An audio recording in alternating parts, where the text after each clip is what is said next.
to another episode of Baseball in the Bible. Today is not quite the usual podcast.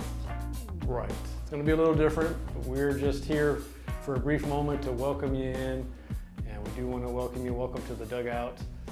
But we're just going to be here for a quick moment just to set the stage for what's about to take place.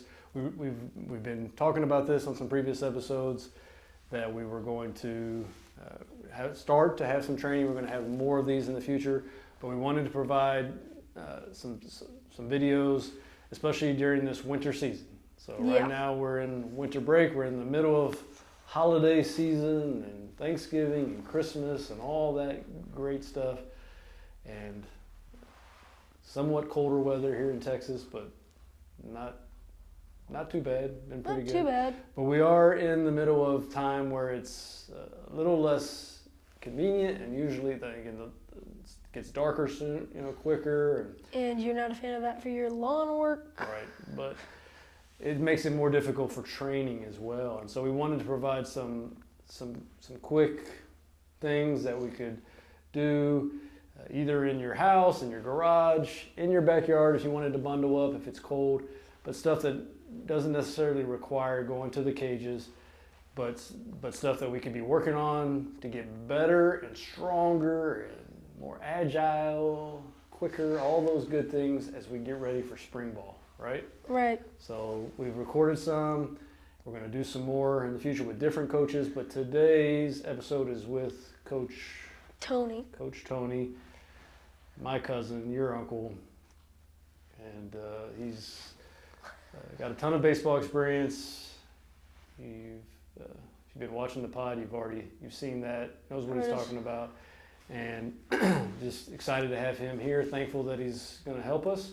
So him and his son Zion is going to be doing a lot of the demonstration. Riker is going to do some, and Riker's there to learn and commentate. And but we hope that this will be beneficial, right? Right. And help the viewer and potentially me. My dad might make me apply these drills in my home. 100% we will be applying these drills. And so, and hopefully everybody on your team will be applying these drills, and we can all get better this off season. But hope you guys will enjoy them. Again, we're going to do some more of these, but that's it for us. It's just going to be Tony leading us through this training. But we did want to do one quick verse, just because we want to make sure we're providing that on every episode. And so this one ties in. According to Dad, it's one of my mom's favorite verses. Yeah, it is one of your mom's favorite verses. It's 1 Timothy 4:8. Correct. For physical training is of some value, but godliness has a value for all things, holding promise for both the present life and the life to come. Quite fitting for there you go. What's about to come. Physical training. Enjoy. You want to send us off? All right. What was I here? Yes. Off to you, Riker. Thank you, Riker. And I'm here with my Uncle Tony, and we're going to be doing some winter training drills. So let's get to it. Yeah, let's get to it. So my favorite time of the year is when we get to go inside and we get to work on these drills, because I am big on mechanics and fundamentals, and so I love having our winter workout sessions. And so we're going to work on something called the extension drill. It's just routine ground balls. Grab your brother, grab your sister, grab your cousin, your mom, and your dad, and let's go to work. So you have 3 cones. You have your right foot at one of the cones, your left foot at the other cone. And again, there's 3 parts. This is for beginners. And then extend. You're going to extend out in front of the cone, okay? So you never, ever, ever want to field a ground ball up underneath your legs. A lot of the times you'll see some younger players, they allow the ball to get too deep, and what ends up happening is when you go deep, your body begins to climb. And so baseball, especially infield, the game is played out in front of us, and so we want to make sure we're extending beyond this cone. You never want one of these ground balls to hit the cone. Also, if you notice Zion, he doesn't have his glove this way, so there's no scooping, no Baskin and Robbins over here. So we have our palm up, our finger down. So if you'll see some baseball players, when they field a ground ball, if it hits the glove and it rolls up their arm, it's a no-no. So again, this drill is great to work, palm up, fingers down, almost like a stop sign. As soon as the ball hits the glove, you're stopping. So this is for beginners. And so with beginners, Zion, go down to your fielding position. Zion is covering the ball, and his hand is 12 to 6. And for beginners, this is great because it works on you taking care of the baseball, covering the baseball, and quick transfer. Okay, so what we're going to do with this drill is we're just going to roll several ground balls to Zion. Now, if you have a bucket of balls, we like to do maybe 30 to 40 baseballs continuously. Now, watch Zion. Zion, get into your fielding position. A lot of players have a hard time getting to this position because this position hurts. And so the point of this drill, what we want to do is we want to try to hold our player there as long as possible so they understand, the body understands what it's like to do it the right way. You work out long enough, you get stronger there. The same thing with the legs, same thing with this fielding position. Riker, you did it with us one time. You remember, right? How could I forget? It was good. It was fun. You learned how to dance, or at least your legs were shaking a lot. And so it is okay if your player, if they're shaking, they're crying, it's good. It is okay. Let them work through the pain. I promise you they're building muscle. So if you have a bucket of 20, 30, 40 balls, don't let your player get up until you have finished that entire bucket. But this is what it's going to look like. So Zion's just going to field the ball and then roll it up underneath his leg. Ready, and go. Good. Good. Extending beyond the cone, palm up, fingers down, working the baseball in front of him, not allowing the baseball to get too deep. We're catching it with our eyes and nose, seeing the baseball in front of us.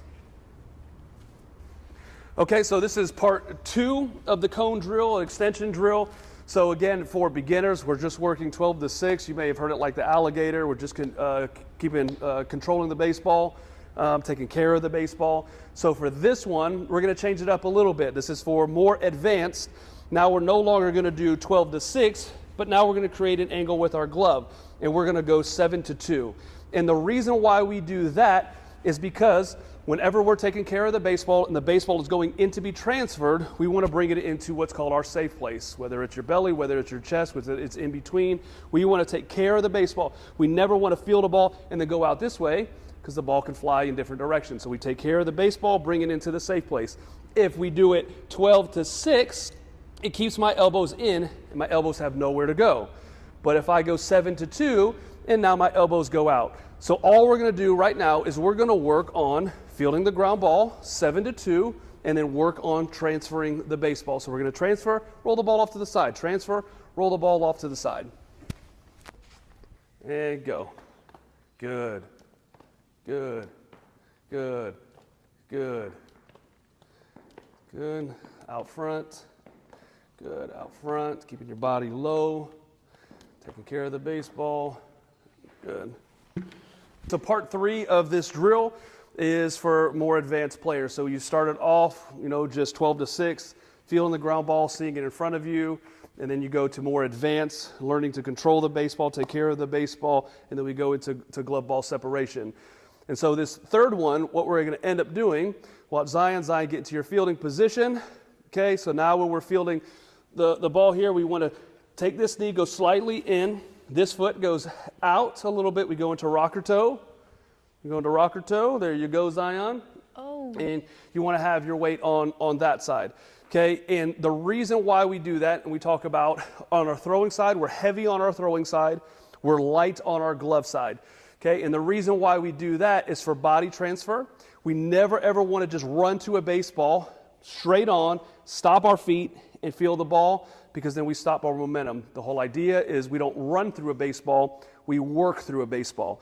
And so the reason why you have your heel up, your heel down, and your toe up is for weight transfer. So your weight is heavy on your throwing side.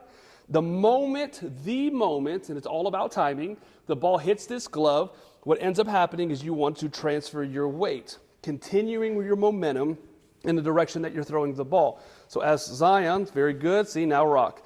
We call it heel, toe, go. Heel, toe, go. And then we go in the direction of where we're throwing the baseball. So watch. Yep, weight on your throwing side, heavy on your throwing side, light on your glove side. And go. Good. Good. Good. Momentum going in the direction that you're throwing. Soon as the ball hits the glove, heel toe, go. And it's all about timing. All about timing. Good, good, good, good. Good. Great job. Okay, now so real quick, this is very, very important. Zion, go back into your fielding position. Again, we always want to create, ready, extend your glove. We always want to bring the ball into our safe place, which is your stomach, your chest area. One thing you'll see again with young athletes, when they field the ball, initially what they want to try to do is go out here, and this is where we lose ball control. So if you ever see somebody who fields and the ball flies out this way, again, it's because they didn't bring the ball into the safe place. So we always want to go to our chest to separation, not field the ball into separation because the ball flies. The ball will always tell you what you've done wrong. Good? Okay. So after you've worked through some of the routine plays of the first 3 cone drills, you move on to actually moving your feet and working around and working through the baseball. So we have 2 cones, we have a bat, you can use PVC pipe, you can use rope, whatever you have available. And so this is already after, our pre-pitch routine. This is already prepping. After prepping, the ball is being hit to you. And so your feet are moving. And this is what we talk about always. Once you go, you do not stop. Okay? Once you start in the direction of the ball, your feet should never, ever, ever stop, regardless of where the ball is or the angle that the ball takes you. So we're here, and now it's going to be a routine ground ball coming to Zion. Okay, now one of the things that you have to notice is we don't want negative movements, and negative movements are a lot of the times if you see younger kids trying to work around the baseball, they turn their body angle all the way this way for a routine ground ball just to swing their body around to field the ball, okay? Again, you have tenths of seconds to make a decision, and we want to have the least amount of movements as possible. So Zion is going to see the ball, routine ground ball, coming to his glove side shoulder, and that's where he wants to be. Now, the purpose of the bat is he wants to take his throwing side foot, stepping over the bat, step over the bat. So now again, this is what we talked about in the last drill. He's going to be heavy on his throwing side, and he's light on this side. And the moment the ball comes, his heel should touch the floor, the ball to the glove. And then he never, ever, ever stops. So it's also a timing drill. So he goes around, works around the baseball, works through the baseball, goes to first. And step over and go. Heel, toe, go. Watch this. And here we go. Again, we're not stopping our feet. Good. And if the ball does not get to Zion in time, he never stops his feet. He just keeps on going, and then he times it out. Okay? Just keeps on going, and then times it out. Good. Go around. Good. Times it out. So the idea is that he wants to make sure that his heel touches the ground as the ball is hitting the glove, so he never stops. Good. Heel, toe, go. So now we move on to the next drill, and the next drill is we've talked about glove extension, fielding the ball out in front of us, making sure again we're seeing the ball. Never ever allow the ball to travel too deep or get underneath our face. It's always out in front of us. We've talked about rocker toe, heel toe, go. Heavy on our throwing side, light on our glove side, and continuing our movement as we're working around and through the baseball. So we have a hexagon here, and you can use a cone, you can put a bunch of balls in a circle, and all we're going to do right now is work on something called glove presentation. If there's anything that you get out of these drills, glove presentation. If you can learn to present your glove and present your glove early, it will make a world of difference. You playing the infield and it will automatically make you a better fielder. Glove presentation. And so what glove presentation is as before the ball gets there and you're already making your way around the baseball, you are showing your glove. You're presenting your glove. Okay? If you have a ball player who stabs at the ball or rolls the carpet out, the number one reason why is because they do not present their glove. So we don't roll out the carpet, we don't stab at the ball.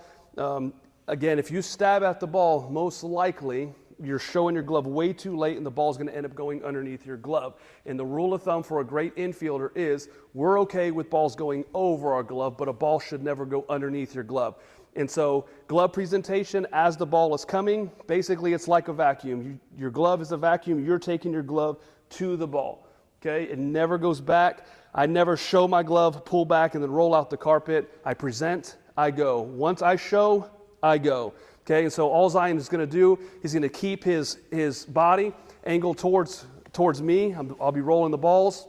He's going to work around the hexagon. When you get to the back side of the hexagon is when you're already presenting your glove. Again, most importantly, the focus is do not pull your glove back to roll out the carpet, and don't show it too late to where you're stabbing at the ball. This is a huge drill to help you overcome stabbing or rolling your glove. Ready?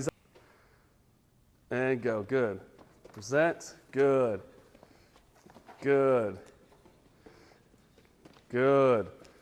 Yeah, once you show, you go. And good.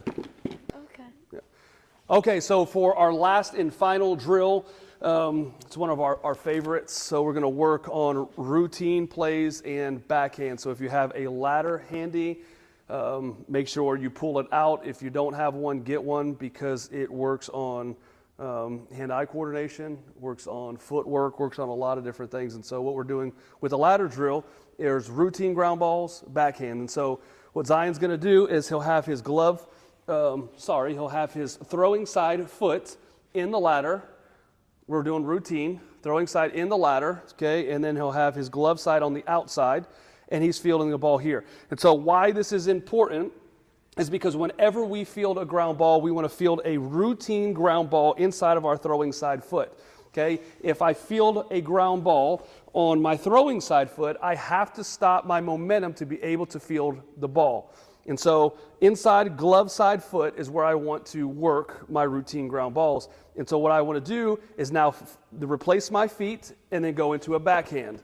Boom. And so if you notice with Zion, one of the things that you want to do with a backhand, you don't want to be squared where you have your feet, and a lot of times you see backhands taught where your foot is right here, but then now you have to open your foot back up again to be able to throw to first base, okay? So what we want to be able to do is open up our body slightly, create a little space or a little home where the ball is coming in, and then we want to be able to work through the ball, and this is what the ladder is going to help us to accomplish, okay? So we're going routine, backhand, and we'll do it all the way to the end of the ladder. Watch Zion.